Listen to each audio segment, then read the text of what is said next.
বন্ধুরা, বড়দের প্রণাম আর ছোটদের ভালোবাসা নিয়ে শর্মিষ্ঠা রান্নাঘরে আপনাদের স্বাগত।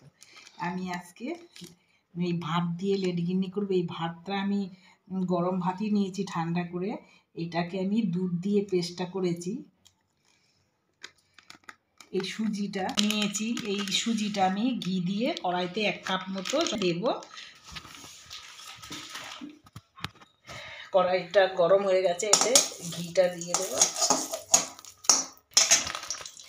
এবার আমি এখানে দিয়ে দেব 1 কাপ কি 1.5 কাপ মতো সুজিটাকে এটা ভেজে নেব।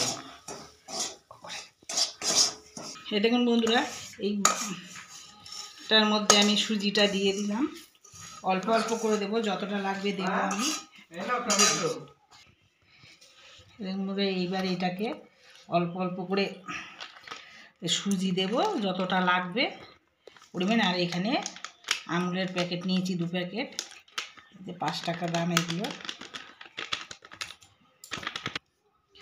দেখুন বন্ধুরা, এবার ঘি দিয়ে দিয়ে এটাকে ভালো করে ঠেসে নেব। এটা ঘিটা একটু লাগবে বেশি। এই দেখুন বন্ধুরা, একদম ঠাসা হয়ে গেছে, ভালো করে ঠেসে নিয়ে এইটাকে এবার আমি আধ ঘন্টা মতো চাপা দিয়ে রেখে দেব। বন্ধুরা, আধ ঘন্টা মতো হয়ে গেছে। এই দেখুন, এবার এতে একটুখানি হাতে একটু ঘি মাখিয়ে নিতে হবে।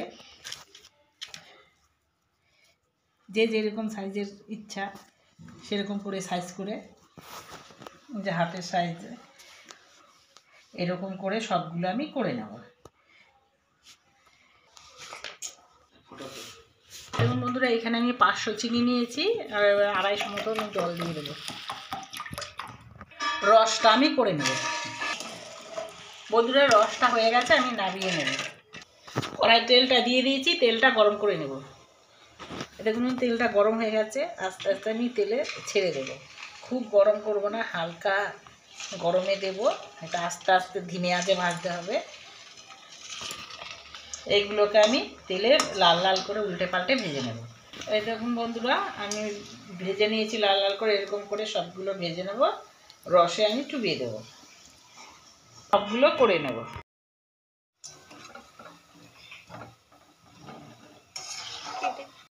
এই দেখুন বন্ধুরা, সবগুলো ভাজা হয়ে গেছে, রসে দিয়েছি। এটা আমি 10 মিনিট মতো এটা ভালো করে ফুটিয়ে নেব, যেন রসটা ভালোভাবে ঢুকে যায়।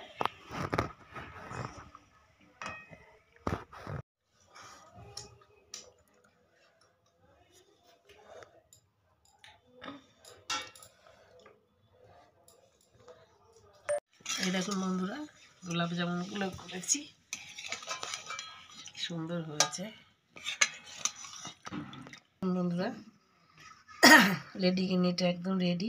দেখুন ভেঙে দেখাচ্ছি কি সুন্দর নরম হয়েছে। দেখুন ভেতরটায়ও, এ দেখুন খেতেও বন্ধুরা খুব সুন্দর। এই ভিডিওটা যদি ভালো লাগে, আপনারা আমার চ্যানেলটাকে সাবস্ক্রাইব করবেন, লাইক করবেন, শেয়ার করবেন, কমেন্ট করে জানাবেন এই রেসিপিটা কেমন হলো। ভিডিওটা এখানে শেষ করলাম। নমস্কার।